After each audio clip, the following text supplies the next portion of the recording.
आज के क्लास में हम आपको पढ़ाएंगे पेरोल। पेरोल में आप कैसे पेरोल इंफॉर्मेशन कैसे इनपुट करेंगे, कैसे कंप्यूटर में एंट्री करेंगे। तो सबसे पहले जब हम टैली इंस्टीट्यूट खोलते हैं तो हमारे पास मास्टर में पेरोल इंफॉर्मेशन नहीं दिखता है, तो उसको फीचर से क्या करेंगे, उसको सबसे पहले हम इनेबल करेंगे। कैसे करेंगे?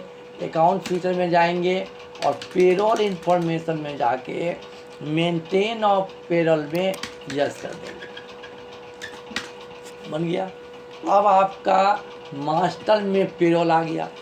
पेरोल इंफॉर्मेशन में हम क्या करेंगे, जब इंटर करेंगे तो हमारे पास पेरोल इंफॉर्मेशन में एम्प्लॉय ग्रुप, एम्प्लॉय कैटेगरी नहीं है। फिर इन्वेंट्री में जाके हम पेरोल कैटेगरी में यस करेंगे, तो पेरोल कैटेगरी भी आ गया। अब हम क्या करेंगे कि हर ऑप्शन में को हम सीखेंगे कैसे पेरोल इंफॉर्मेशन में जाते हैं। सबसे पहले तो हमारे पास पेरोल कैटेगरी। पेरोल क्या होता है? किसी भी स्टाफ का सैलरी बनाना। सैलरी जब आप बनाएंगे और वो एस्टैब्लिशमेंट पर सैलरी बनाएंगे, सैलरी रजिस्टर बनाएंगे, तो उसको हम लोग पेरोल कहते हैं। पैसा देना, एक एस्टैब्लिशमेंट की तरह देना। तो परमानेंट स्टाफ को हम लोग सैलरी देते हैं, तो सैलरी जब देंगे तो कंपनी पेरोल इंफॉर्मेशन में हम उसको क्रिएट करते हैं। सबसे पहले पेरोल कैटेगरी में जाते हैं और कैटेगरी में जाएंगे और बनाएंगे, आप बना रहे हैं अकाउंट सेक्शन। अकाउंट सेक्शन के लिए एक कैटेगरी बनाए। अब अकाउंट सेक्शन में आपके पास कैटेगरी बन गया एम्प्लॉय ग्रुप। अब एम्प्लॉय ग्रुप आपका क्या होगा कि प्राइमरी कॉस्ट में आपने एक अकाउंटेंट बना लिया और उसको इसके अंदर में ओके करा लिया, ठीक है। अब आपके पास आता है यूनिट। यूनिट का मतलब होता है सैलरी देने का तरीका। मान लीजिए सैलरी हम डेज के हिसाब से देते हैं, तो डेज के हिसाब से किसी को भी सैलरी मिलता है तो उसको डेज के हिसाब से मिलता है। तो डेज के हिसाब जितना दिन काम करेगा उतना का सैलरी मिलेगा, तो यूनिट डेज बना है।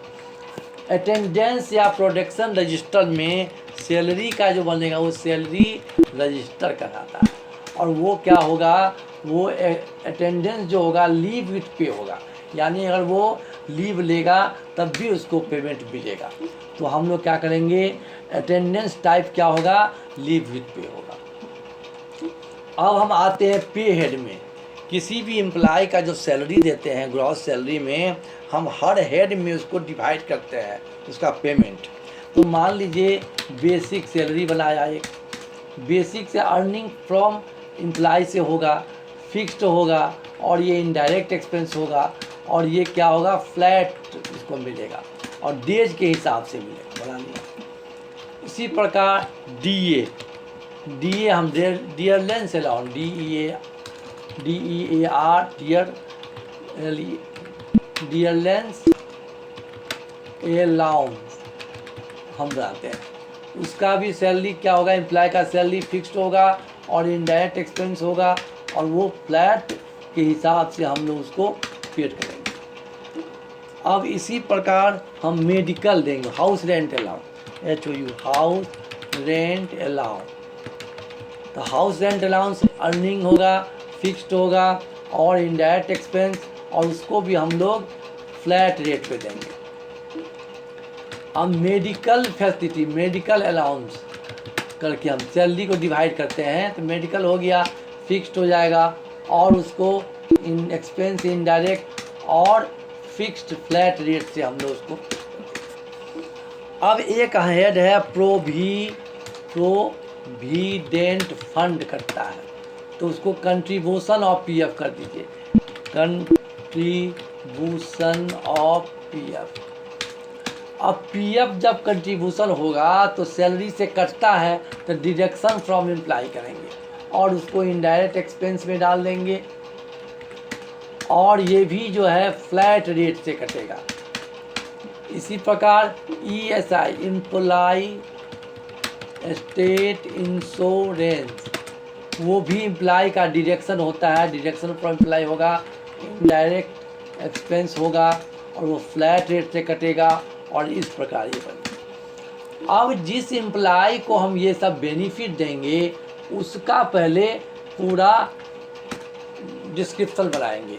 मान लीजिए कि स्टाफ है सूरज कुमार, अब वो काम क्या कर रहा है, अकाउंटेंट है, उसका डेट ऑफ ज्वाइनिंग 1/4/22 है, क्या क्या हेड सैलरी में देना है, बेसिक देना है, उसके बाद कंट्रीब्यूशन पीएफ देना है, डिडक्शन डियरलेंस अलाउंस देना है, स्टेट इंश्योरेंस, हाउस रेंट और मेडिकल, इतना सैलरी जो देंगे ग्रॉस सैलरी उसको इतने हेड में हम लोग डिवाइड करेंगे। एम्प्लॉय का कोड मान लीजिए 1 है, डिजिनेशन है अकाउंटेंट है, फंक्शन है अकाउंट सेक्शन में काम करता है, लोकेशन पटना में वो काम कर रहा है, मेल है, डेट ऑफ बर्थ 1/4/2000 है, ब्लड ग्रुप मान लीजिए A2 पॉजिटिव है, फादर्स नेम उसका जो होगा वो लिखेंगे, उसकी स्पाउस नेम पत्नी का नाम, एड्रेस मान लीजिए पटना है, contact number, mobile number, email ID और PAN number, Aadhaar number, PF number, UN number, ESI number, PR number डालेंगे और इस प्रकार उसका पूरा इन्फॉर्मेशन हम लोग बना लेंगे। और कहीं चेंज करना होगा तो हम लोग क्या करते हैं, डिस्प्ले में देखते हैं बना हुआ है और अल्ट्रेशन में उसको हम लोग चेंज कर सकते हैं, तो यहाँ से चेंज करते हैं। ये काम जो है हम लोग आज पेरोल इन्फॉर्मेशन पढ़ेंगे। कल का क्लास में हम पढ़ाएंगे कि आप पेरोल में आप पेरोल वाउचर कैसे एंट्री करेंगे। अगर ये आपको चैनल अच्छा लगा होगा मेरा तो आप इसको सब्सक्राइब कीजिए ताकि इसके बाद वाला वीडियो भी आपको दिखाते रहेंगे।